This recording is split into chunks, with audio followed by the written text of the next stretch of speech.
want to make our presentation interesting.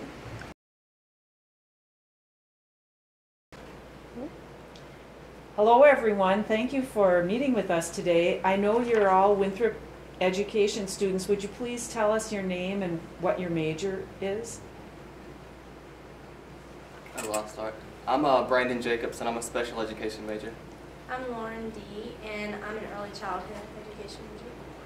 I'm Jarvis Jackson, and I'm an elementary education major. I'm Lauren McKelvey, and I'm an elementary education major.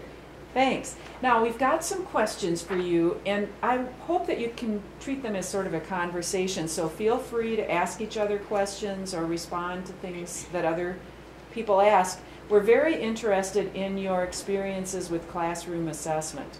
So, first of all, what role do you think classroom assessment plays in teaching and learning? I feel like you always have to find that special way to kind of assess your students. Tests are becoming kind of like nuisance to students per se, and it's always cool to kind of find those innovative ways to kind of assess students instead of putting it on paper and that type of thing.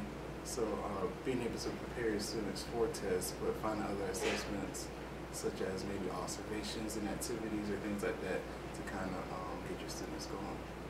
I think assessments also help with finding out lesson plans to focus on, so that way you know where your student is instead of maybe going over something they may already know, or also things that may be too hard for them. So if you assess them, you know where they fall. So it's easier with your lesson plan. Anything else? Maybe not. It's okay. Yeah. I'm very curious. I know that you just completed a project where you had to do some assessment of a student, do some teaching, and then do some post-assessment. What did you know about how to do that before you actually did it? Well, we were required to give a pre-test, and the pre-test was, just to, like she said, to get what they knew, because the teacher told us to go over subtraction, but my student had a certain area of subtraction that he was not so well in, so the pre-test showed me that was the area that he needed work. How did you know how to make that pre-test?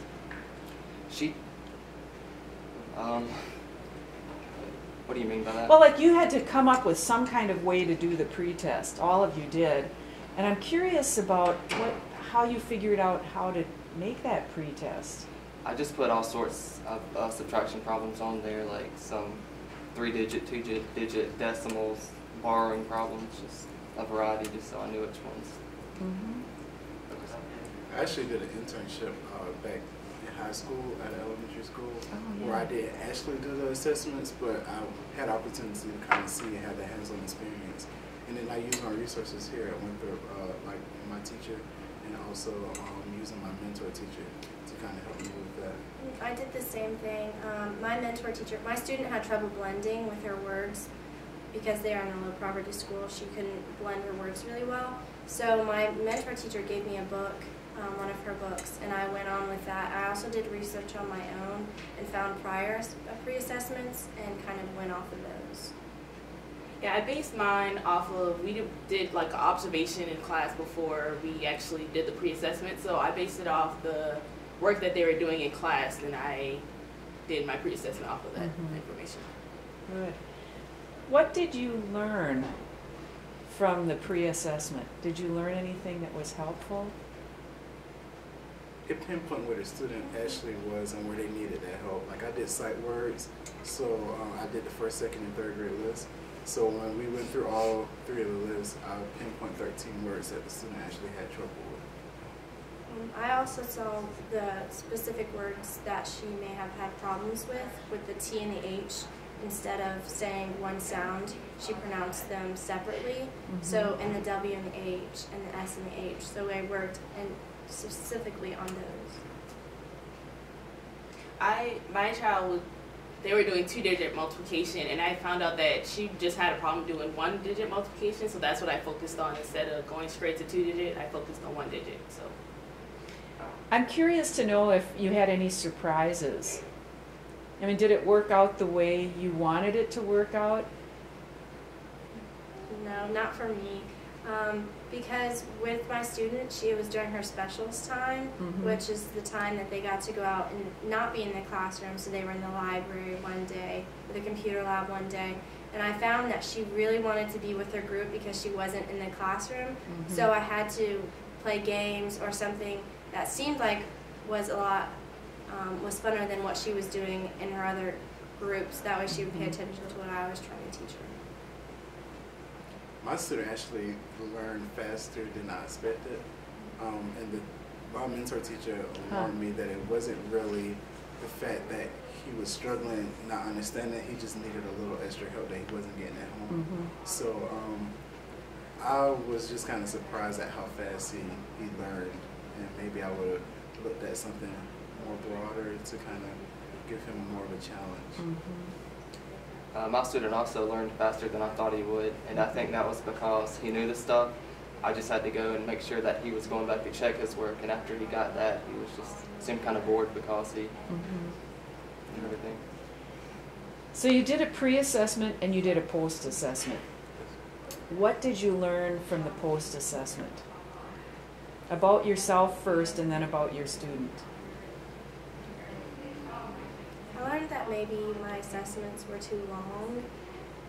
I did a few different activities because I wasn't sure at the beginning where the student was. So my pre-assessment, I was trying to find out where they were, and at the post-assessment, I felt like it was lengthy. As far as my post-assessment goes, it taught me that the methods that I used maybe were really effective, because when we got to doing it, I chose to do my post-assessment with index cards with 13 words that he had trouble with, and by the time I would pull the index card up, he had already said the word, and he was quickly accurate with those words. And it's surprising to see that some of these words he would get them completely mixed up, and then now he's like saying them faster than I can flip the index card up. I saw a big difference in the way that she thought out her problems. Like when we first started the post-assessment, she didn't really think them through. She was just kind of rushing, just trying to get the answer. And once the post-assessment, she like took her time and she went through every problem, and at the end she got all of them right, and it was really good improvement. The same with me. He took a lot longer, but he did a lot better because he was making sure they were right. Next semester, most of you will take a classroom assessment or an assessment class that will cover classroom assessment. What do you hope that you learn in that class? What do you think you need to know about assessment? Maybe some more methods of kind of going by assessments. My assessment, like I said, was in English, so I'm curious to see how they did their math assessments and things like that, whether they use any blocks, like I'm in a math class where we actually use the blocks to kind of manipulate math problems. So I'm interested what ways you can use those type of things in the different areas of subjects. Yeah, I think now with all the technology we have, there's going to be a lot more different ways you can assess something. So I'd like to learn.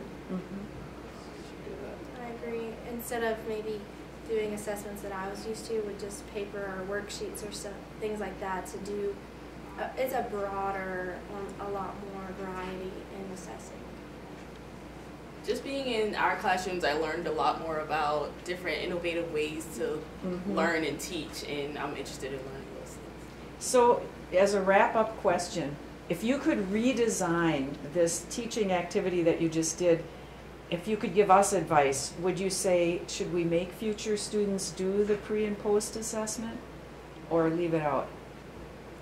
I liked it. I mean, it gave us that experience where sometimes in the classroom, you're going to be expected to do things that you may not have had experience with, so you have to figure out how to do it and do it well. So at the end of the day, it's about the students and making sure that the students get what they have to get done. And making effective teachers, you're going to have to put them in positions where they have to challenge themselves as well as the students. I agree.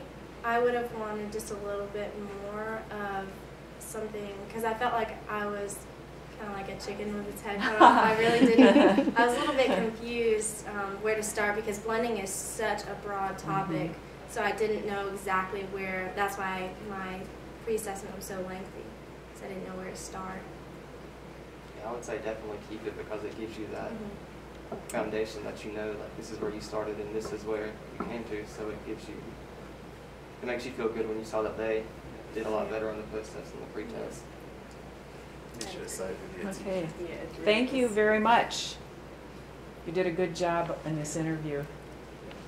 I'm just going to record this conversation. too, Yeah, just extra. yeah. No, I think you're right about that. Were there other sort of issues that, you know, we could probably try and help navigate in the future? I think like contacting more with the mentor teacher, because like he said, they were at lunch and hours, they were going to music, so it became a hassle for the student to be having to take out of class, because like I think you said your student was the one who wanted to go with her class, and then they just seemed kind of uninterested. Yeah, and I also, because the student was going to specials every time, I didn't get to stay with the same teacher every time, so I Oh, didn't get to yeah. know her methods. I didn't really keep in contact with her because it was difficult, and there was something else. So scheduling so you could match the teacher with the time you're there, Yeah. right? And the student be in the classroom. Yes. Yeah, I never got to see my teacher teach, but she had a student teacher, and I got to see him teach, which he was really good. But as far as the teacher's methods, I never got to see those. And lunch wasn't that bad to have like the 20 minutes of like instruction and 30 minutes of lunch, because you kind of built those relationships Yeah, with you your can student. learn a lot during And lunch, right? I learned a lot from not only my student but from like the other students, and like you built those relationships with the other students too. So like when I walk in the room, like all the students are like yelling, "Hey, Mr. Jackson! Hey, Mr. Jackson!" Yeah. And so like it gives you that good feeling also that these students actually remember you. They look forward to you coming, and I'm not even working with these students. That's how it was in our class. Was too. it? Like we had math hour when we came in, so me and the other students, we would like walk around and help them with their math problem. They would teach us, we would teach them, and they would bond with us. It was really, I like that. I agree also. I helped other students as well. So whenever we all came in, they would get so excited. And You're like rock stars. I know. And then like I remember one day they were like holding me. It's like, "No, you can't leave. You can't leave." And like it was kind of like heartbreaking because I would rather have stayed there than because go you to didn't want to physics. leave. Oh, yeah. What? Physics? Yeah, physics. I would rather Physics? stay there than go to physics. But Well, it was our first time having so much time in the field as part of the course. And we want to learn from you to make it as good as possible in the future. I know the issues with scheduling and transportation have been huge. Do you have any other advice for us for future planning and? I remember in our classes there were a couple of mentor teachers that didn't have very good reputations from our students. Like all you would hear when they came and we talked about it as a general course was they complained about their mentor teacher didn't do this or their mentor teacher didn't do that.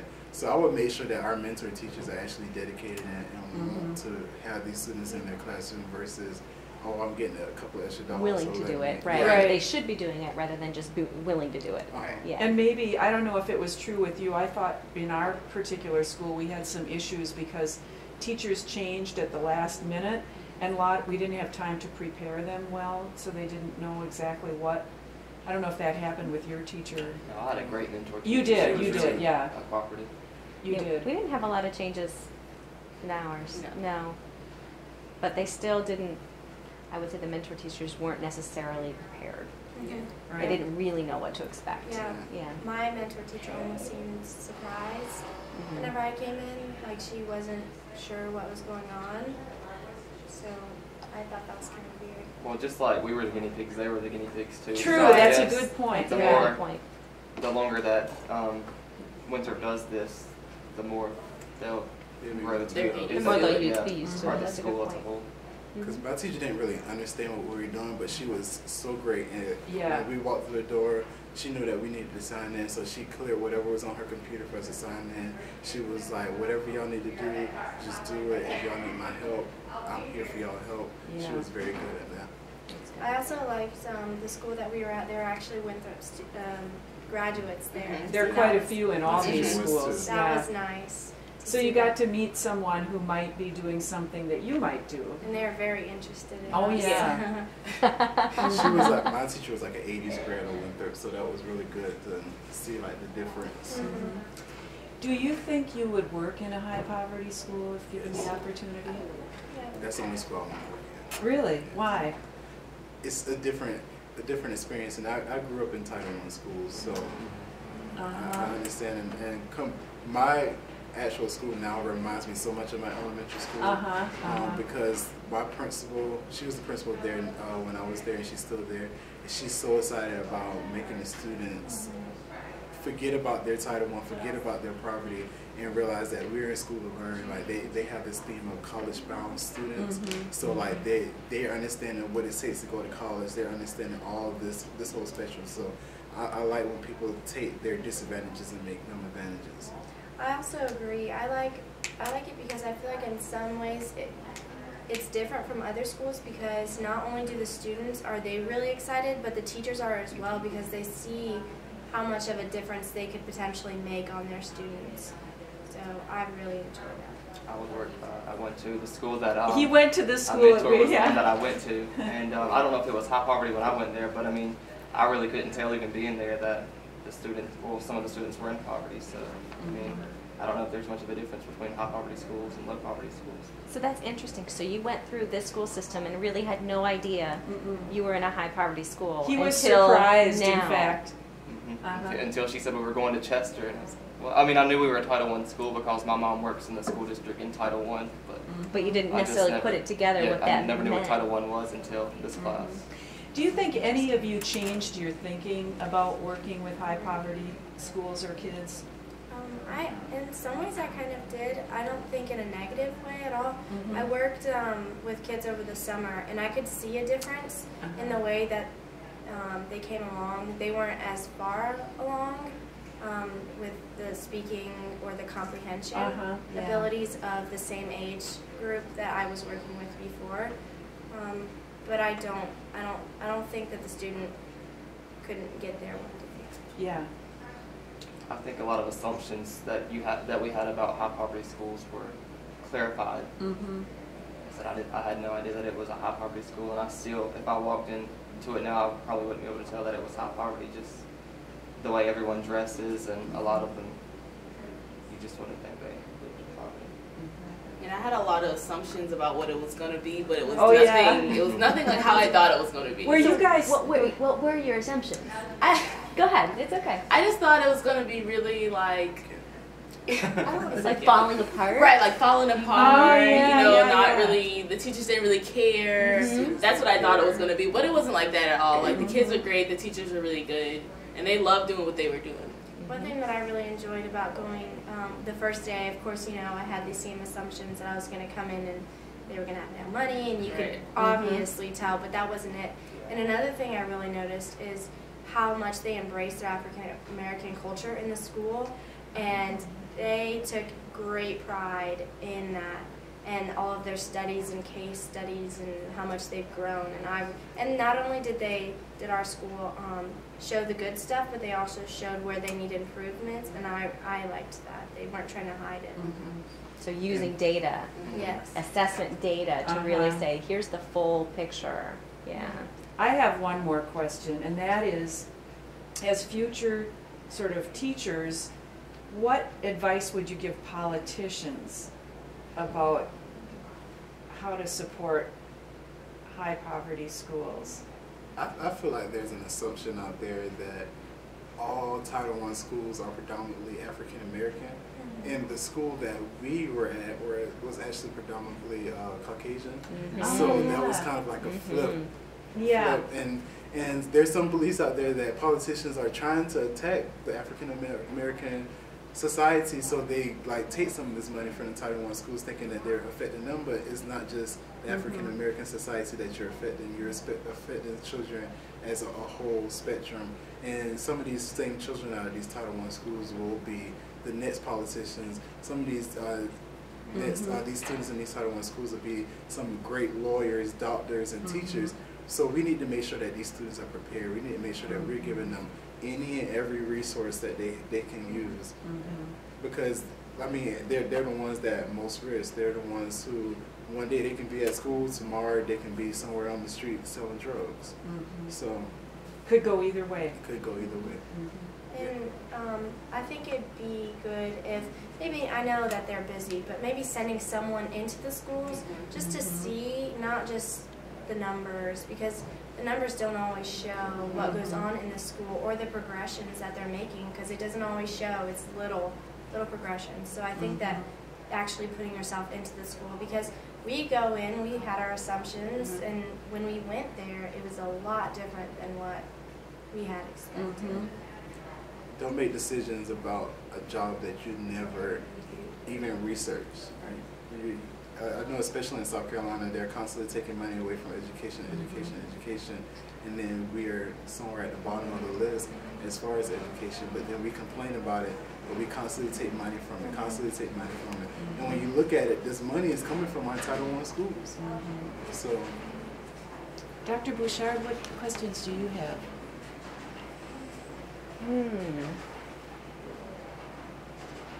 What advice would you give students next semester taking this course? Oh, good question. To be prepared to change their lesson plan, because I mean, you think you're going to go in there and do this, and then all of a sudden they take the pretest and you realize that what you had planned for them to do isn't where they need work. So you have to go back and adjust that to accommodate what they need.